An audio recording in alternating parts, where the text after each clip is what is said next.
And welcome to Love Afrobeat Music Talk Radio, your number one African Caribbean online radio. We are back at it again, folks. It's a pleasure being here every Saturday at 4 p.m. Eastern Standard Time, where we bring you issues of great importance and relevance to the entertainment industry in Canada and globally. Today, we are assembled here once again. We are going to be discussing some not so controversial, but sometimes you have to speak truth to power.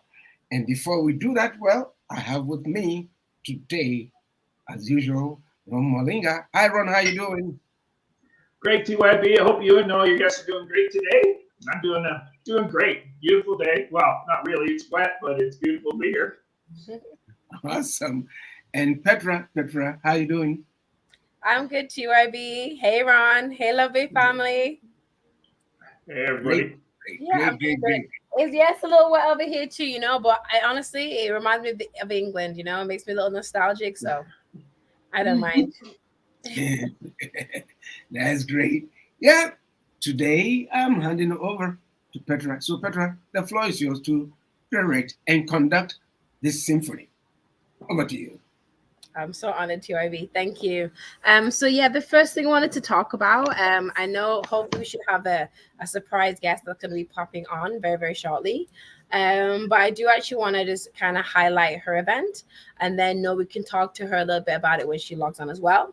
We do have an event happening next week Friday. It's Nankunda and Friends Christmas TV special.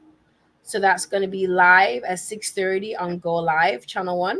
And if you're in Toronto, head down to the event. It's going to be at 287 Bridgeland Avenue in Toronto. So it's going to be a really nice event. There's going to be a saxophone player by the name of Jay Smooth, also a performer by the name of Rayal. And it's going to be really great because they're going to be doing some stuff in relation to supporting the community and supporting of community organizations such as Smiling Friends and HNIC Kids Treat Holiday Celebrations. So yeah, how's that sound, guys? Well, great. I know, let me digress a little bit. We're getting to Christmas, so everything that comes around and comes on the table becomes Christmassy speaking. You know what?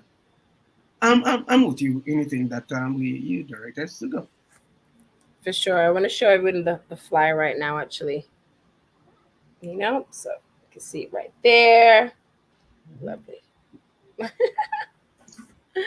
So yeah, that should be nice. So we should be having the presenter and the event organizer, Gloria. She should be coming on to talk to us a little bit shortly. So she'll just pop up on the stream.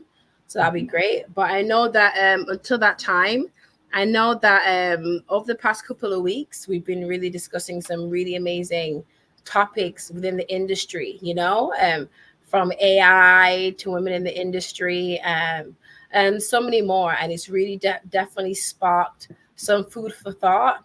And it really has allowed us to kind of really just expand the potential of Highway 6 to Africa. This has been a phenomenal platform for the past few years where we definitely showcased a lot of artists, from Grammy award-winning artists to independent artists, Afrobeat to reggae to so much more. And it's been a phenomenal platform.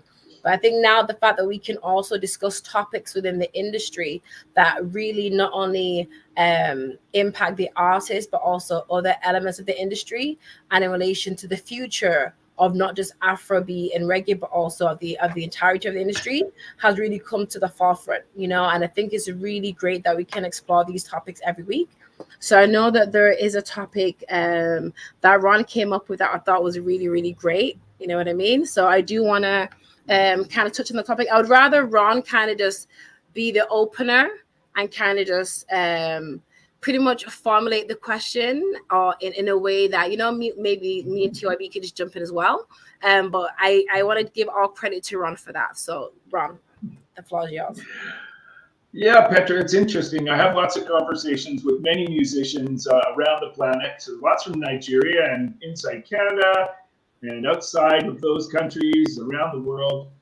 And I was talking to a fellow from Nigeria, and we got talking about Afrobeat music and where it's going. And reggae as well. And I brought up the topic I sent it to TYB, and that was it's the topic of where Afrobeat music, reggae, and even I'll say country music. I brought these three examples up because if you notice that those three genres in particular, you could probably think of many like this, just those stuck into my head. Those three genres all have people that are generally speaking all of one skin type color. And I don't want, this is not a racist conversation. This is just an observation. This is just saying that I've noticed that all Afrobeat artists that I have encountered in terms of listening to Afrobeat are black. And all reggae artists, for the most part, and this isn't written in stone, are black. And most country artists, and I think you can count them on your hands as to how many country singers are black, but it's mostly all whites. If you look at the Grand Ole Opry, it's mostly white people on stage and white people in the audience. So my question is, where are those genres going? Or are they going to will they do better, like say pop, rock, jazz, funk, blues, which teams tend to be a mixture of both blacks and whites. K-pop is mostly Asians. It stands for Korean pop. So where are those genres going where it seems to be based on one color? And will they do better, or would they do better? Say if Ram Malinga made it into the Afrobeat world, would we all of a sudden, not that I would make that much difference, but would they all of a sudden start having more white people start doing Afrobeat music? I can't think of one white person that I know of doing Afrobeat music. You can correct me on this, folks. However, it's just an observation, and I've noticed that. And would those genres do better if, I don't want to say if they were more accepting of others, but if others got involved in it? There's my big question. And as to, like R&B is a mixture of anybody that wants to be in the R&B deal or in the genre. Same thing with pop. It just seems to be, the ones that are voted for or nominated for Grammys in the upcoming Grammy Awards in February, I believe it is, are the most popular artists tend to be performing in genres where it's a mixture of both. Anybody can do it. Asian, black, white, Latin, whatever it is, it doesn't seem to be based on so much as color, as I've noticed that these other genres tend to be. It's just something that came up to me, and a friend and I were talking about this and saying, okay, what are our chances of making it big in the Afrobeat world if I am that white person? Would I stand a chance? Would they go, oh, no, he can't do that. He's not from Africa. So there's some of the questions I had, and I don't expect a full answer to this. Just it came up to me as a topic. TYB, you seem to think that was an interesting topic. What are your thoughts on all this? This is very interesting. It's an interesting topic because I look at it from me personally.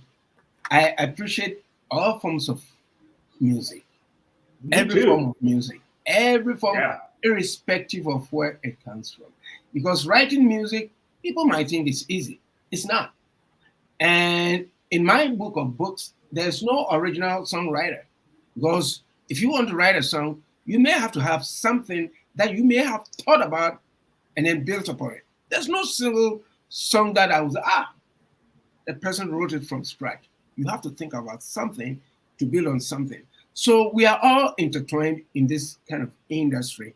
And when it comes to race and music, I would come into that tree of things where I don't have, to be honest with you, I don't have any barriers out there. But then if you're going to do something that you don't do, like I'll put it straight up. We've had a couple of tracks from some 3 European countries. And these groups are purporting to be playing Afrobeat music. And if I go to listen to the music, it's not Afrobeat. It's not. It's not Afrobeat at all. It's more of jazz than anything else. So when it comes to that, I would say, well, they're trying because music has developed over the years. So there have been so many branches of so many, even within the Afrobeat music kind of context. We have the Kutiites from Fela Kuti's music, those who are playing the real Afrobeat music. And we have the Afrobeats with an S out there for the younger generation, Burna Boy, Wizkid, and all those kind of things. So, and everybody's trying to be who they want to be. But when it comes to country music and all those kind of stuff, if you go into the history of music, of country music, you will in the end find that country music is not actually a white music per se. It's developed. I got this from Grams Morgan when he was on this radio, when we had a conversation.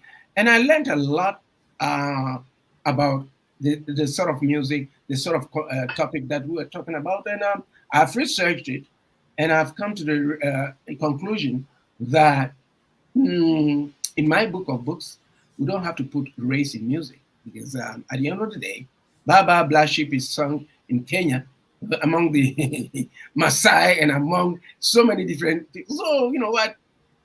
It's all up to the individual, but there's a lot more to look out for. And I think we have Gloria here too.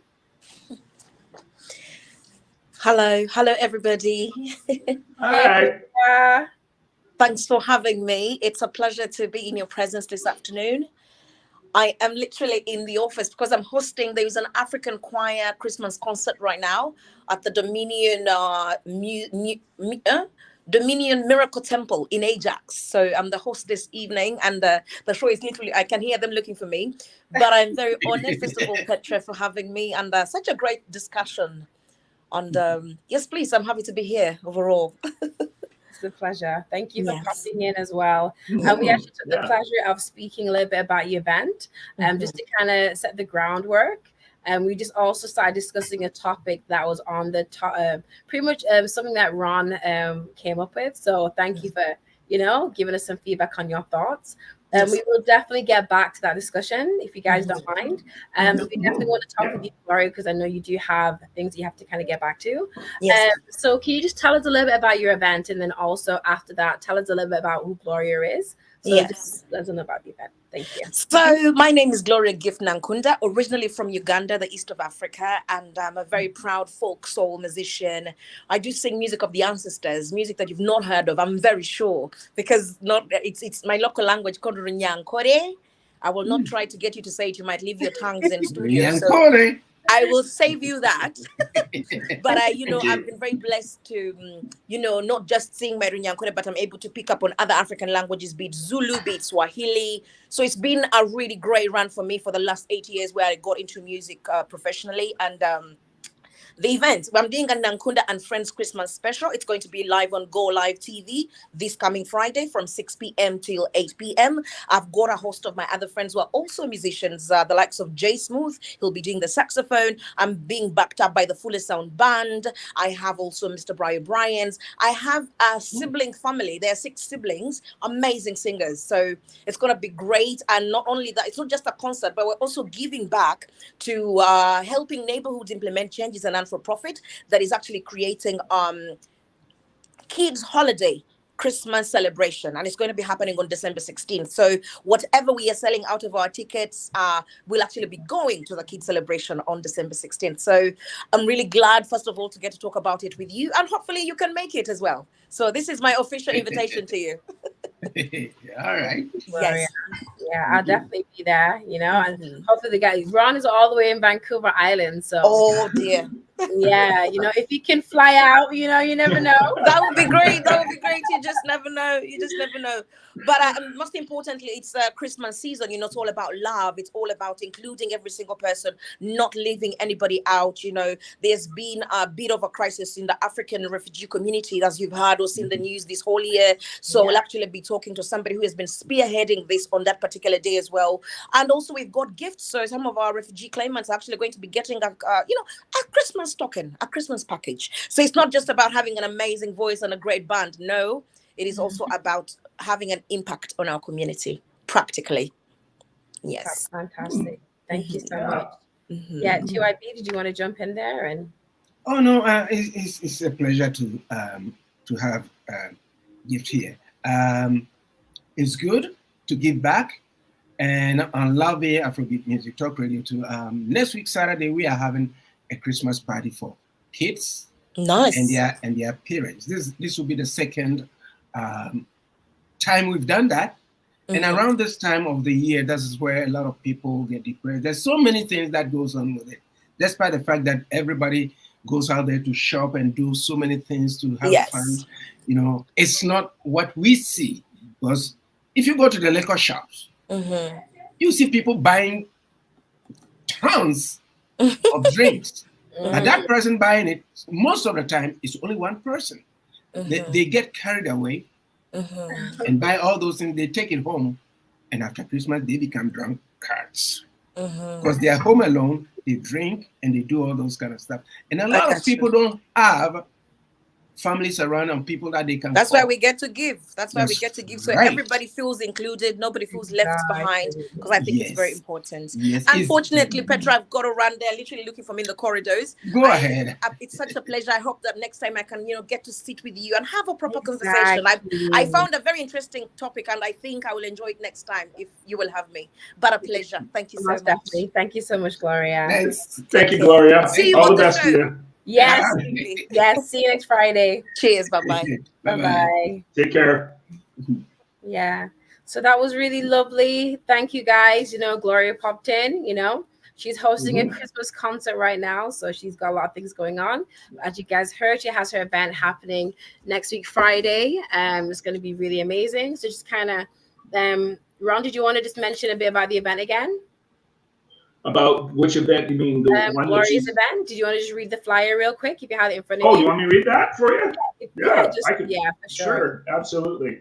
The one that you sent for her is it's a TV special, and it's live at 6:30 on Go Live, right there, which is Channel 1. I assume you know what that means in Toronto. So, because here I don't know, here in British Columbia, I don't know that station. So, is that something indicative of Toronto only, or what? Do you know? Yeah, I think it's in Toronto. I think so. But I think if you have one of those special boxes, you can log on. Okay. And so, do you know if it'll be live on YouTube? There's one for everybody, though. If you can't make it live, is it on YouTube? Would you know that? I'm not too sure. I think the platform they're using is Go Live TV, Channel 1. But I think it will also be broadcasting on nankunda.com as well. So you can also check it out there. And just be sure it's 6:30. There's going to be cocktails, the performance, live audience, and give back to HNIC Kids Treat Holiday Celebrations. And it's going to be a really, really great event, so. I like the idea that they're giving away gifts as well. To me, that's that's just that seems like it's really from the heart. That to me is really genuine. My wife and I do that too. We give away a lot of I don't say gifts as much, but we donate to a lot of different charities just to help people out, and that's what's needed, especially in these difficult times. Most definitely. Christmas can be almost a love-hate relationship sometimes, where parents are either, if depending on how they're doing financially, it can be a love or hate thing because of the problems they go through. So it's really nice when people are doing this kind of thing and giving back to the community, which is wonderful. What can you say better than that? Exactly. Just like next week, Saturday, Love Bay Radio is also going to be giving back to the kids. Second annual. I was at the first. It was so beautiful. You know what I mean? A lot of behind the scenes work. So we definitely have to shout out the Love Bay team, all the people behind the scenes doing everything to make it happen, from the graphic designers to the interns to the CEOs. You know what I mean? TYB, Jan. The entire team, Petronella, everyone making it happen. So Definitely want to shout them out. But I definitely want to get back to the question and the topic that we were discussing, Ron, that you mentioned about. And thank you also, Glory. She was listening in as well, and she really enjoyed the topic. So, yeah, as I said, the fact that we get to have a mix of these kind of conversations, as well as having the guests, is really, really great because it provides the full scope of the industry. I kind of wanted to put in my 2 cents. Well, sorry, not my 2 cents, because there's way more than 2 cents. I'm putting my $200 million into the conversation. And you mentioned a really good point, Ron. You know what I mean?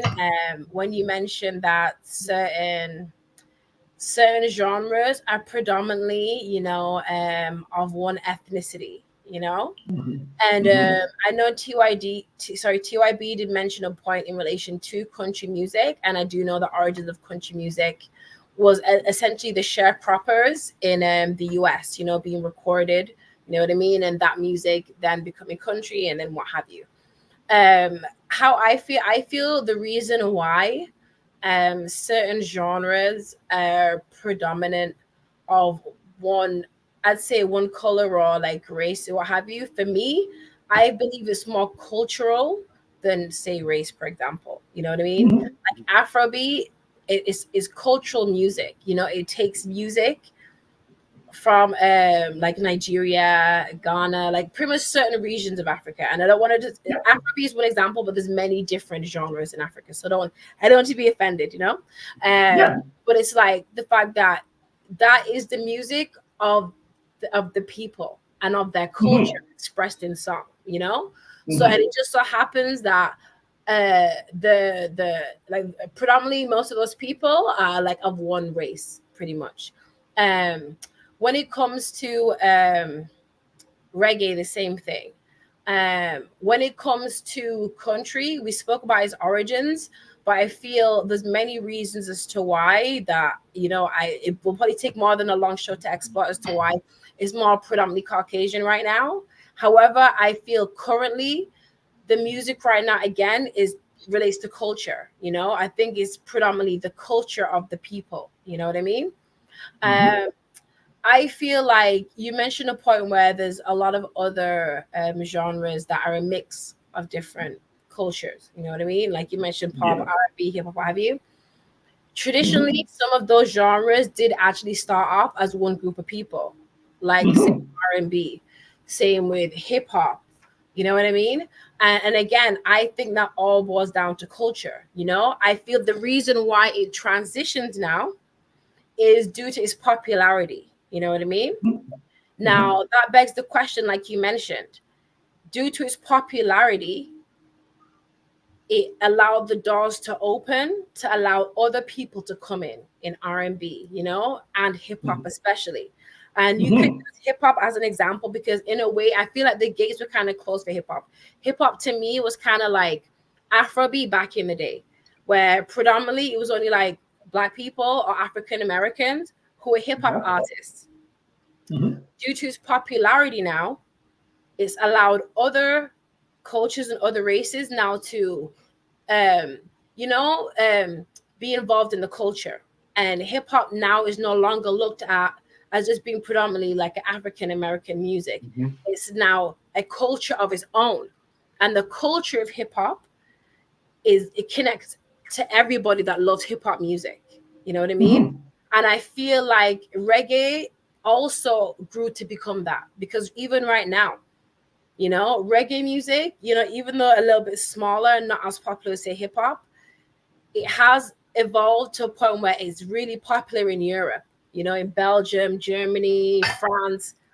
Reggae is very popular where you can go to certain concerts in Belgium and Spain and Germany, and you see predominantly Europeans versus predominantly Caribbean people. You know what I mean? Because it's the culture of the music that people are in love with, Now, it goes back to my point. It begs the question now. We have Afrobeat. That's a humongously popular genre worldwide. And you can say its popularity is on par to how hip hop has been in the last generation. Now, the question is, at its height of its popularity now, it is at a crossroads whereby it can predominantly stay in the African culture, or it can now be opened up to become something similar to how hip hop and R&B is, you know? And I feel like I'm seeing certain elements of that happening right now with artists like, say, a Tyler, for example, where she's African and she is necessarily like dark skinned African, but she's still African. And she's singing in all English and it has a bit of a pop sound to it. So, Absolutely. and I think I mentioned that before. I said that if Afrobeat continues in the way of Tyler, then I believe it will open the doors now to have a mix of different cultures in the genre. But then, will it still be Afrobeat? I believe it may now become something like Afro pop, how we have K-pop, but to the point where it's gonna, you know what I mean, have elements whereby, you know, it has a lot more inclusion in the music, you know. But again, will that draw the line between Afrobeat and Afro pop? Will we now have a split in the genre? Because the thing is, a Tyler traditionally isn't Afrobeat, you know, and even Afrobeat isn't traditionally what it was, you know what I mean? It first started with the music of Fela Kuti, you know, as you know, TYB, you know what I mean? So that's pretty much what I stand on the matter. I believe that music is spearheaded more culturally now, and I feel that culture decides whether it continues on its path, or if it opens up and veers off to allow a lot more inclusion and then allows it to develop more. So I really believe we're at a crossroads with that with the music right now. So yeah, feel free to jump in with any. With Tyler, if I can go here, I would say that, yeah, it's an interesting way of putting it. It is almost a crossroads that they seem to be at right now. And as I've mentioned before, is that one of the things that will help Afrobeat is what she has done right now, which is sing totally in English. That will right there bring in a connection to more of the world who speaks English. The question is, will she then be looked at as not being culturally a part of the Afrobeat genre, because she's sort of broken away from what often happens in Afrobeat songs, which is people singing in multiple languages in their culture, in English, mixing the two together, which she did not do at all. So I'm curious to know where, or if this is going to be frowned upon by the Afrobeat world, or if it's going to be looked at as, maybe we need to do this more often if we want to reach more of the public. She's been on Jimmy Kimmel. That is a huge step. I mean, so is Burna Boy. However, my point is that, you know, it's one of those ones that we're within 6 months, less than 6 months, I think it was 4 months after she released her big song, which is Water, she was on Jimmy Kimmel. Yeah. So is that what it's going to take for other people in the Afrobeat world to say, the light goes on, do we want to be there, or do we want to be stuck doing, not stuck necessarily, but doing what we've done for a number of years now? Or should we sort of move in that direction? There's my question about her. I say kudos to her, because it is a song that I could understand every single word of. Her enunciation is just perfect. She sung well. However, is it going to be frowned upon? I don't know. That's the question I look at. She's certainly looking at it as, well, I'm getting a whole lot richer, and my song's doing really well, and I've been nominated for a Grammy this year. Exactly. So are the lights going to go on amongst the others in this industry to say, maybe we should follow suit?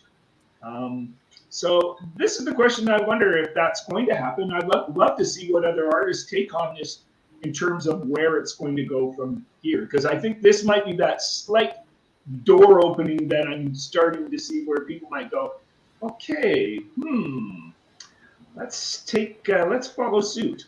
Are they or aren't they? Or are they going to be more stuck in their ways and say, nope, where we're going to be is where we're going to be. We're not going to do that. So I don't know the answer to that, and I'm sure none of you would either. However, it'd be interesting to see where artists go from here. TYB, any thoughts on that? Yeah, it's true, but I'm taking it from a different point. At the end of the day, one thing that we have to recognize is the fact that music is business. If you're an artist and you're in it full time, it's business. Exactly. But if we have to look at it from other angles too, how many musicians know that it's business? I'm just going to the studio and I get some. Sometimes I look at people. I saw an artist whose music has been streamed on Spotify 7,500 times, and she's happy. But the whole thing is that does it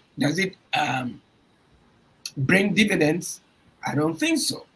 But the whole thing is that, like, I'll go back to what I was saying at first, that it's a business. That I don't care whether you are green, yellow, short, tall. So far as the music blends and we all accept it, because cross music wise, we enjoyed country music. Country music fans may also have enjoyed Afrobeats or soul or pop and twist and all those kind of stuff. So I think when we bring that into the equation, to me personally, I think that we shouldn't bring barriers there. Let me share with you. In 1978, it was in the Rolling Stone magazine, where soul producer extraordinary Kenneth Gamble helped launch the Black Music Association, which was an advocacy group set on pushing the music industry to recognize and celebrate the economic and cultural power, just like Petra said, it's about cultural power of Black music, as well as those who made and promoted it. It was time for something new and more inclusive of all Black music industry and professionals. And prior to that, a gentleman by the name of Elias Light, on June the 5th, 2020 said, he wrote in Rolling Stone magazine, he says on Tuesday that the major labels protested police brutality with a blackout. Well, that's sad. Executives and artists say the industry-wide racial equality is still a long way off. So if we start to bring in these kind of barriers, it doesn't help. But then, if you look at it again, it doesn't help, but now we see collaborations between artists, whether the person plays reggae or plays country music. Grant Morgan is an example. Reggae and country music, right? So I asked him also how reggae became part of country music, but he tried to explain it by saying that when he was growing up, it came out of gospel music and stuff like that. So they were listening to country music and stuff like that. So when he grew up and as a member of the Morgan heritage, what they incorporated it. Because if you look at it, if he sings, and if you hear Grant Morgan sing, he's got a country music voice. And when he blends it in with reggae, it's awesome. So I think we have to come to a point where we will say that, okay, everybody should play everything. Everybody should play everything. Everybody should listen to everything. Sure. And going back to country music, everybody, including myself, now that we're discussing it, I think it's more of white than it's black. Because like you say, Charlie Pride and the others, you can count about 4 or 5 of them. That comes into your mind and says that, to be honest with you, I know only Charlie Pride. And there are others there that I can't even, get the name of. But the question that I may ask right now is, how did it come to that? How did we define what is white, what is black? Because we all play everything. When did we start doing that? But I think with the advent of social media and stuff like that, I think we are seeing more and less of that. Because you see white kids and black kids enjoying the same thing. Some of them, some black kids behave much more than black kids, and some white kids, much more than white kids. So now we are moving towards a world where we are integrating as fast as possible, irrespective of who you are, where you are, and what type of music that you listen to.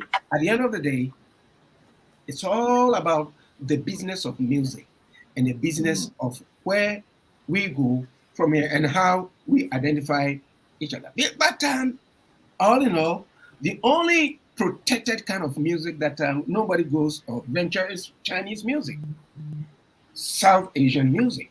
But trust me, I have written a track that I'm recording right now. I've been at it for about three years right now, incorporating African music and Chinese music.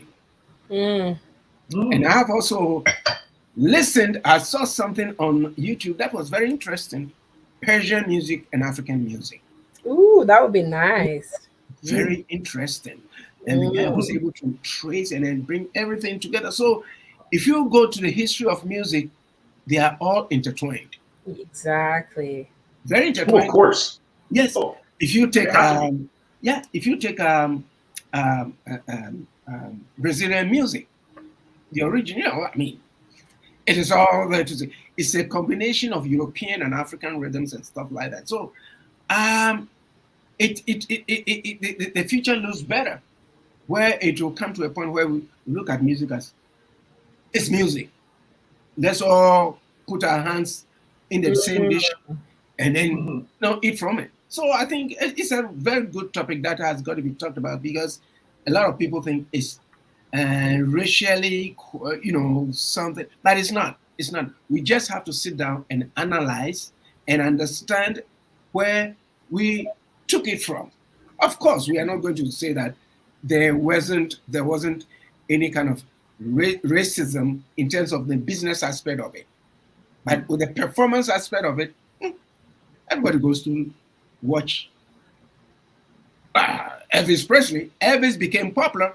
If you look at his background, his backup musicians were black. And despite what? Whitney Houston's mother was a backup singer for Elvis. And if you look at other artists too, most of them, Sting, after the Police, Sting was playing jazz with black musicians and stuff like that. So it has moved from the point where we all looked at it as a country music, it's for white people, reggae music is for black people. From I think we are moving from that to the extent that a young white man won the reggae Grammy. When we talk about Grammy, he won the Grammy last year. So if we analyze it, we have moved from that aspect of it, but there's more to it than meets the eye. So we've got to keep on having a conversation like this on different platforms. For sure. Yeah. I kind of want to interject, if you don't mind, because you touched on some really key points, you know what I mean? And for me, I really feel like music is an expression of culture, you know what I mean? Yeah. And this is how I look at it, right? I feel like music is an expression of culture. So when you go to different parts of the world, you hear different types of music, and they may or may not use the same type of instruments or similar instruments. But when you go to different parts of the world, you hear different sounds, because each sound represents a different in culture. Now, in the age that we live in, everything is so blended, because I feel like the world is so blended, especially with the integration of social media and the internet. Those two things merge the world together. So now, before, when we used to write letters, or we'd have the analog phone, you know what I mean, or even way back when they had Morse code, you know what I mean. It's like it was different ways to communicate. Yeah, so it took a lot longer for people to be influenced, and a little bit of history like that. It took a lot longer for somebody in, say, Africa to influence somebody in China. It took a lot longer for somebody in Cuba to influence somebody in Afghanistan. Now it's like in a second. You know what I mean? And now it's in a way where it's automated, whereby it doesn't have to be live no more. I go onto YouTube and I can type in Persia, anything, music from anywhere all over the world, you know. So now, like you mentioned, you have Afrobeat mixing with Persian music, you have Spanish music mixing with K-pop, you know what I'm saying? Because now all these different cultures all over the world that, you know, maybe took thousands of years or 100,000 years to kind of establish their culture is now in an instant being merged together. Now we can look at it from one of two ways. Yeah, it's beautiful. It's so beautiful that we can mix these different styles and sounds. But at the same time, is it eradicating the culture? You know what I mean? Is it watering down the culture? Because if we move forward 100, 200 years, will there be any traditional African music or any traditional music from any old place? Will everything be so blended that we'll have new things and the past be forgotten? Or is it like the creation of something new and exciting? I think it's an amalgamation of all those things, you know. So I think at the same time, as like we have to, and you made a good point too, TYB. You were like, we have to remember that the music industry is business. It's so true. But my question is, at what cost? At what cost? Because yeah, Tyler's great, and what's happening in that area is great. But at the watering down of Afrobeat, what happens in the next, say, like 10 years from now when that's Afrobeat now? And then we no longer have artists singing in their traditional language. What if now the scales change? You know what I mean? So I feel like we have to look at it from all those aspects. When you talk about Burna Boy in comparison to Tyler, Burna Boy, he's one of the biggest Afrobeat artists in the world right now. But Burna Boy always says he does it for the culture. Can we say Tyler is doing it for the culture, or she's doing what she needs to get done because the record label said she has to do it so she can sell a lot of records and make a lot of money and you know what I'm saying? So there's two different motives and agendas there, you know? And it's not to say that either one is good or bad. It's just to have a recognition of those, you know? But I think just to highlight the fact that I believe that music, especially now, and I think even traditionally, has always been culture motivated and culture orientated. It's just in the emergence of the world that we live in right now that we found a way to add a price tag to it. And people are more motivated by that price tag than they are of holding onto something traditional, holding onto the culture, which is an expression. Because realistically, my final point, if like I think what did I say right now? When it comes to the music is the culture. Remember, music is an expression of that culture. So if the music doesn't express the culture, then people are not going to buy into the music. If the music is watered down, will it still be as popular? The reason why Afrobeat is so popular because it's so authentic. If we take away its authenticity, will it still be as popular? You know, so those are my points. I guess I would ask you, do you think, in your opinion, that Tyler is taking away from the culture? What do you think, Petra? See, I know. It's a double-edged sword. I think this can be true at the same time. In one way, yeah, because I feel, and the thing is, my question is, the sound that Tyler has, is that an authentic sound that she created, or was it a sound that the label came up with? Is she an authentic artist, or she's an artist created by the record label? Because we did some market research, and study has shown that if a person looks like this with these characters, and it's all analytical, and she fulfills the criteria of what the record label knows statistically is going to work in the market. Or is she an authentic artist like a Burna Boy? I don't think a Burna Boy was created by a record label. So that's the difference. Now you have an artist that was curated, and you have an artist that's authentic. And then you have two different audiences. You have audiences that buy into the authenticity of the sound, and you have audiences that like the cookie cutter, clean, and it's like, oh, it's cool. You know what I mean? People have different motives and agendas for really seeking out music. So I think both artists fulfill different needs in the market.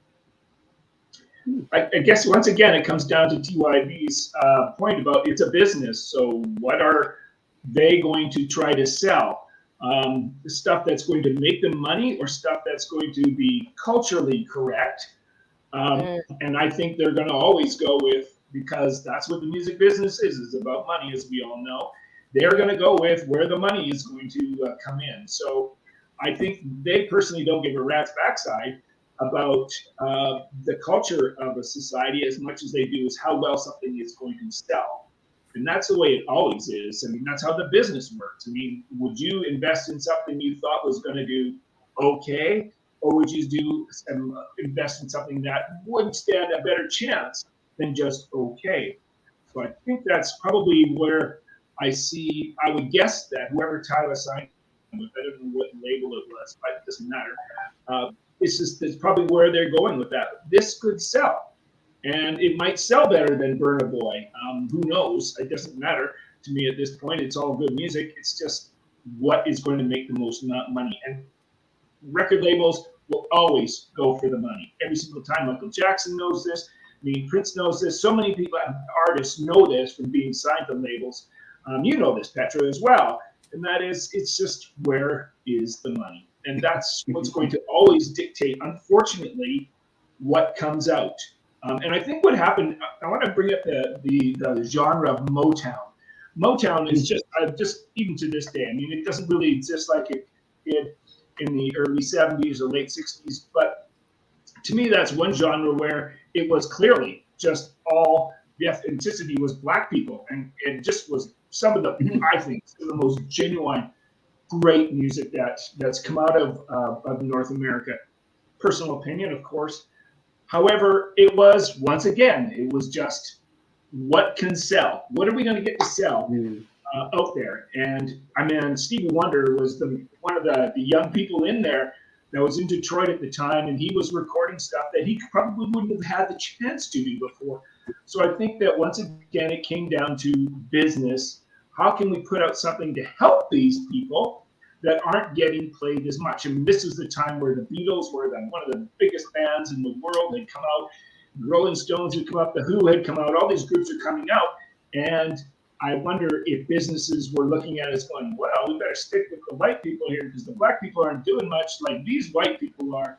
So let's do this. And then Motown comes out, people go, oh my goodness. So it just, I think it's such a hard one to say where things will go, but it, as TYB has pointed out, and as I've said already, it's money. It's going to always be that. And nothing I can say that people could prove us wrong on that, saying that. I mean, our indigenous people do their cultural music, but does it go hit the airwaves? Not likely, but then they're doing it because of their culture. They love singing the stuff that they were, not allowed to sing at one time, and now they can. So I just think that I give them kudos, but will it be a big hit? I don't know. It's not going to sell big records, and that's what major labels are going to want. Like you said, yeah, I think I'll jump on what you just said. It's true. Is the indigenous music going to be, to see the light of day on the airwaves? But I think it all comes down to the point where we have to also examine who controls the business. Mm-hmm. Who controls the business? So if we go past who controls the business, then if they are making money, bringing out high life music, Afro pop or whatever, I don't think they would, for investment's sake and for profitability, go and prop up an indigenous form of music. They wouldn't do it. That's where the business is all about. They would not do it. As we're speaking right now, there are some big industry people who always listen to this program. They are listening to us. One is in Las Vegas right now. It's listening. And others in the music industry. I'm talking about people who are looking for talent. And they always listen to us to discuss and to also bring out talent to have a conversation with others. No, we just don't do it just for doing sake. We do it with a hope that they will be able to get talent from where we sit. That's why we don't almost always look at bringing people who are established. But the whole thing is that, how do we define establishment? See, Burner Boy is here today. In the next maybe 2, 3 years, something else will come. And we hear about Burner Boy. So the people who control the business will shift away. They'll move away from Burner Boy and go towards another person. Because even now, Rima is making moves in the Afrobeat business. Rima, Ashake, and my boy Davido, Whiskey, and now they are all doing great. But do we know? Well, most of them too are indies, independent. They haven't signed on to any other labels, which is, to me personally, is the proper way to go because of what we see, what we have right now. Like what Ron did with OT and C Johnny. Yep. You open the door. They've gone through it. You see? And whoever thought that a white man would write music, be it Afrobeat, to make such a hit, to me, it's a very good hit. Beautiful. Whoever thought about that? So this is why I say that we have to put the brakes there and see what we can get out of it. Because at the end of the day, the end product is what we are all looking out for. Is it good? Is that the way to go? I would say yes, because we have to. There's a lot more to develop music, no matter what it is. It could be Malagasy music. As a matter of fact, I love Malagasy music. The island is got an island flavor, and I've had the pleasure to have my group mates, if I should say, with the African Guitar Summit, Donny Robert, who is from Madagascar, and a Madagascar Slim, a very great musician. And they've exposed me to Malagasy music. And if you take Madagascar as a country, it's a mixture of different races. Different races. That makes Madagascar what Madagascar is all about. So when it comes to the music, it doesn't know whether you are of a Chinese origin or you are from that. It's the island music that we play a lot of Malagasy music here, and I love it. So if you know the makeup of the society in Madagascar, then that is the way to go, because it's made up of different races, people from different ethnic backgrounds, and the music that comes out is good. And nobody says that, oh, that's a Chinese-based, that kind of Malagasy music. No, music is music.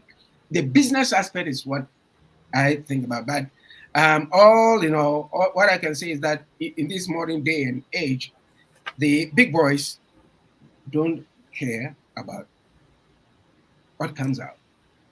The money is what is making them make money. But at the same time, too, social media is gradually eroding their profits. Because if I record a song right now, I don't have to sign a contract with the big boys.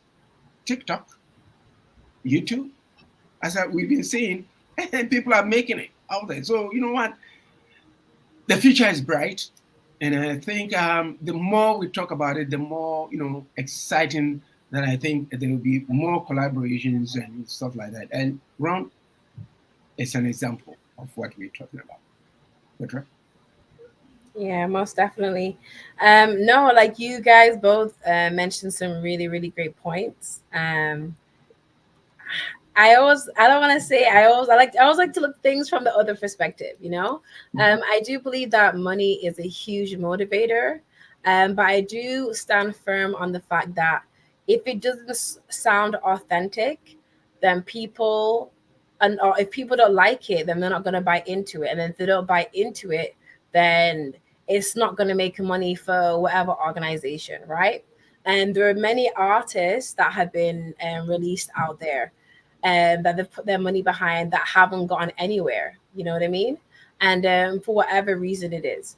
So I definitely do believe that people have to buy into it, whatever it is, in order for it to generate some kind of income in relation for it to be successful in the industry, right? So I feel like traditionally Afrobeat has gained popularity because it's a representation of the culture, right? But the culture is changing, which is what we've made clear. So now, because the culture is changing, what people buy into is going to be a lot different, and what makes them money is going to be a lot different. You know, Good point. Yeah. so I think essentially that is the deciding factor. You know, can they continue to back artists and put out products that people are gonna buy into? But again, it is swayed by the culture, and I think the culture can only be determined by the people. I Every time a record label or a corporation or an organization tries to manufacture it, a lot of the times it fails because people can sense when something's not real. They can sense something being fake. But I do believe they have to allow some level of authenticity to be in the market before they can create something that mimics that authenticity, to allow them to create something that will allow them to generate some form of income. And I do believe Tyler is that. You know what I mean? I do believe they allowed Afrobeat. They saw it get big based on the culture. The people made the music big, you know. It wasn't the labels that made it. The people made Afrobeat big, and it got huge traction all over the world. So cool. That's where we are right now. Okay. And I believe that they saw this emergence, but they sat back and they wanted to watch and see. And I think that's what the past few years was. These major organizations and labels sitting back and saying, okay, cool, let's see where this goes. And then once they saw how it went for a couple of years, now they're like, okay, how can we infiltrate? You know, and infiltrate is such a strong word, and it could be taken from many different, you know, ways. But I believe that's what it was done in a way. And they found a way to infiltrate whereby they can infiltrate in a way where they can make money. You know what I mean? And again, not to say if it's good or bad. That's just what I believe has occurred.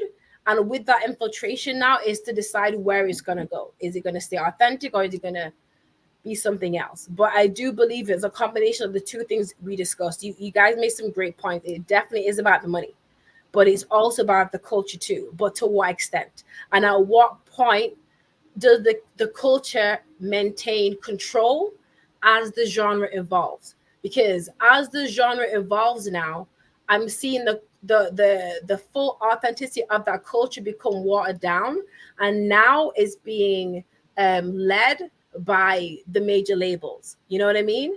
TYB also mentioned, like, say, like a Rima, you know, Burna Boy, who's independent. I love it. I love Rima. I'm a big Rima fan. You know what I mean? And I believe he's the new Burna Boy. You know, Yeah. I do believe. I just think there may just be a split in the industry. You know what I mean? I think there's going to be a split again with this new style of Afropop, and still holding on to the authenticity of true Afrobeat artists. My question is, for how long? You know what I mean? Is it going to always be this way? Or at one point, is it going to go back to the original, or is it going to continue in this new way? That's my query. Yeah. Yeah. You know, from what I've seen happen so far in the last 6 months or so with Thailand, like we keep mentioning, I wouldn't want to bet on this, but I'm going to bet you that, though I say I bet, that you're going to see more artists starting to sway in that way, especially if you look at the amount of listens and people that are listening to her music right now, her song. And she hasn't done much more than that song Water, that I've seen. She's supposed to have an album released, or an EP of some sort released coming up. So it'd be interesting to see what that has on it. But I would say that, you know, if you look at this almost, I'll say, instant success of one song, I would say that you might find a lot of artists going, I think this is the way to go, because, you know, then we can make a lot more money a lot more quickly than if we continue with this cultural way that we're going. And I'm not condemning either way. I'm just saying that it's something that I could see artists start to do and say, you know, look what's happened. And if that can happen to her, well, why can't it happen to me? And I think you're going to, I don't want to bet on this, but I could see it happening. Yeah. Where you're right, the culture, And you know what's funny? Because if you look back over history, it's taken a lot longer for the culture part of music to come out and be mixed among the masses. But now with all the social media and the connections that we have, you're going to see genres like Afrobeat change more quickly than you have seen genres like, say, the blues, which the blues eventually turned into basically rock and roll. But that took years and years and years. Yeah, exactly. So I think it's going to be something that people might jump onto more quickly than we're used to seeing as a society. And more people going, yeah, I think that's the way to go. And if you want to call it Afro pop or whatever you wish to call it, I bet you before long, that's what people will be calling it. Just like K-pop, they'll be calling it. I mean, they do already in some extent call it Afro pop. But I bet you that will have more of a, how should I say, a liking amongst people than Afrobeat, the name. Just the name itself. If you said that you called it Afro pop, I bet you that would stick in better than Afrobeat for some reason. Like K-pop, which really stands for Korean pop. I know. I didn't know at first. I'm like, K-pop? What is that? Oh, some simple. Mm-hmm. Well, you just educated me. The K-pop, I never put it as Korean pop. And I'm having some my camera difficulties. But I know you are hearing my voice. Petra, you made a very, you said something about infiltration and stuff like that. What did you mean by that? But then, looking at it, I think we've discussed this here before, that most probably the big boys know right now that they are not making a lot of money because of Afrobeat. So what more can they do to bring in a Tyler to sort of lessen the intensity that Afrobeat is taking the whole world towards. So this is why we said the other time that I don't think the Afrobeat musicians will allow that, because there are more Afrobeat musicians right now than before. There's a lot of them out there. Some of them are really good that we haven't even scratched the surface yet. But the thing is that, is the music sustainable for the next couple of years? This is where we have to look at. This is where another Tyler, if we get 3 Tylers in there. Oh, you already know. That's what I'm saying. Game over. Yeah. So I think we are talking about the business aspect of it. If the business aspect of it is telling the big boys that, you know what, we are not making money, so you know what, let's bring in another Tyler and then lessen the whole thing. I think they may be able to make an inroad, but I don't think the clock is going to swing back. It's not going to go back again where musicians were at the beck and call of music labels, where people thought, oh, that guy has made $15 million. Go into the bank account and you will know that they are indebted to the companies much more than they have. Well, what we see outside is just the facade. But talk to them, have conversations with them, and then you will be able to find out. Not until I think Petra, we had, was it James? I've forgotten his last name. He was with the Drifters. When we had a conversation with him, he said, yeah. He said, yes. There were so many things that was going on behind the scenes that people didn't know. That, okay, you know what? We are making millions. But hey, you had to go and borrow money from the mafia and then go to the studio to record, show your demo. They like it. Okay, we gave you $1 million. How are you going to pay us? We are going to be at the door. We collect every money until we make money before you make money. By the time you make money, and the next recording will be there. And do we know whether you are going to make a hit? You don't know that. And they will still collect the money. But today, you control what you want to control. You tell yourself when to release the music. You tell yourself when to shoot a music video. You tell yourself what to do with your overall business and composure. If you don't have any business acumen, then you know what? Getting you $500,000 is nothing. At the end of the day, you have to pay your handlers. You have to pay so many people. So it's business. That is how we have to look at it. So we will bring somebody in the business. I mean, we've had Leonard Novati. We'll bring him back because he's also in the fray of things, and we'll have somebody else also to discuss the business aspect of it, which we normally don't discuss on platforms, on radio, and all that we know is Burna Boy has made so many millions. This guy has made do they control the money? We don't know that. Mm-hmm. So when it comes to music, irrespective of who you are, where you are, your race, creed, color, the business aspect of it is more important than anything else that anybody can bring onto the table. So I think we are having this conversation and we have to continue that because it's something that we need to talk about. Because if we don't talk about it, we cannot go into barber shops and discuss this. The whole world should discuss it. Exactly. Yes, it affects you. In fact, it affects me. It affects everybody. So you know what? And this is an area that makes us smile or cry or laugh or dance or do stuff. So you know what? It's up to us. And to go back and what my whole thing is all about, I think Ron has proven that music has no barriers. By writing that music for OT and C Johnny, this is the answer to what we are discussing about. Because it's great music that Ron, I tip my hat, for what you've done. And at the end of the day, it's the business aspect of it that matters. Nice. Yeah. Most definitely. Thank you, TYB. So go ahead, Ron. No, I was just going to say, I think on all of this, if you as a person who's a musician, anybody would think, I hope they're thinking like this. I'm not doing this because of the money. The money to me is secondary. This is how I look at it. That to me, not saying I don't want to make money. Everybody does. However, what it is that I want to create stuff that comes from the heart.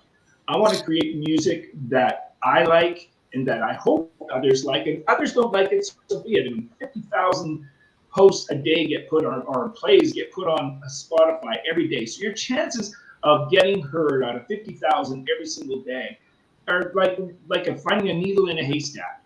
However, I think you have to do it from the heart and do it because you love it first and foremost. Otherwise, why do it? I mean, to me, you don't do music because of the money. Although it's always nice to make money. I'm sure Taylor Swift is just loving the money she's raking in. But come on, she's probably a billionaire. She is a billionaire right now. But I think she's on stage because she loves to be there and entertain people. That's how I look at it that's why I do it, because it's enjoyable. And that's where you have to be as a songwriter, has to be as a performing artist, any of the above. Do it first for yourself and foremost yourself. And hey, if other people like it, then you just got lucky. That's great. Awesome. That's true. Thank you. I was gonna say someone needs to tell the major labels then, okay? Because I don't know if they're doing it because they love the music. You're right. Yeah, isn't that true? Yeah, for sure. You're right. But honestly, unfortunately, folks, we're at the end, and honestly, it's like again, it's one of those topics. We could do another hour, 2 hours to the show. It's that juicy. You know what I mean? And we're definitely going to come back next week with either another topic or expanding upon this topic, or we're going to have another special, wonderful guest. Either way, it's going to be an amazing journey on the Highway 6 to Africa. Again, I want to shout out my host, TYB, Ron Malinga. Again, it's your girl, Petra, representing Highway 6 to Africa. And again, I want to shout out to Gloria as well. Her event's coming up this Friday as well. So you guys definitely, if you're in Toronto, check it out. Or go to Go Live TV on Friday, December 8th at 6:30 and check out Nankunda and Friends. So it's going to be a wonderful, wonderful season because we're in the Christmas season, So yes, I have to pass the closing off the show to TYB because he has an amazing closing line. I know TYB. So TYB, thank you. Yes, TYB hiding behind his stage and stuff like that. But thanks. It's been a very wonderful afternoon, morning, evening, wherever you may be right now. And these are some of the topics that we need to discuss. It's not all about bringing an artist to come and tell us who he is or who she is and then we pack our bags and go home. No, we have to know what makes them tick. We are all artists, the three of us here, and we know what it is. We know what the music industry is all about. And if you are trying to get into the music industry, it's not as easy like everybody would like us to believe. It's not. It's very complicated. It's a dog eat dog kind of industry. It's a jungle out there. It's not going to be easy. So, having said that, we thank you for your time and space, for having always come to listen to us. You may agree with us, you may disagree with us, and most of the time too, you may also reach out to us as you've been doing. And until we come back again next week, Saturday, take care of yourselves and each other. And remember, at Love Bay Afrobeat Music Talk Radio, we share because we care, or we care because we share. And next week, Saturday, Love Bay Afrobeat Music Talk Radio will be having a Christmas party, gift giving for children from the ages of 1 to 15. We've gotten ourselves and to the mothers and children educational toys. This time, no guns, nothing like that. Something that they can use when they are no longer with us at the party. And also on Christmas Day, Love Bay Afrobeat Music Talk Radio would also embark on our homeless gift giving event. Christmas morning, Love Bay Afrobeat Music Talk Radio will be going downtown Toronto to give Christmas presents to those of our brothers and sisters who are not as lucky as us, who may be sleeping outside and we are sleeping inside. Do we think about them? We have to think about them as well. Until next week, Saturday, where we meet again, once again, thank you and bye-bye. Bye, Love Bay family. Bye-bye. Take care.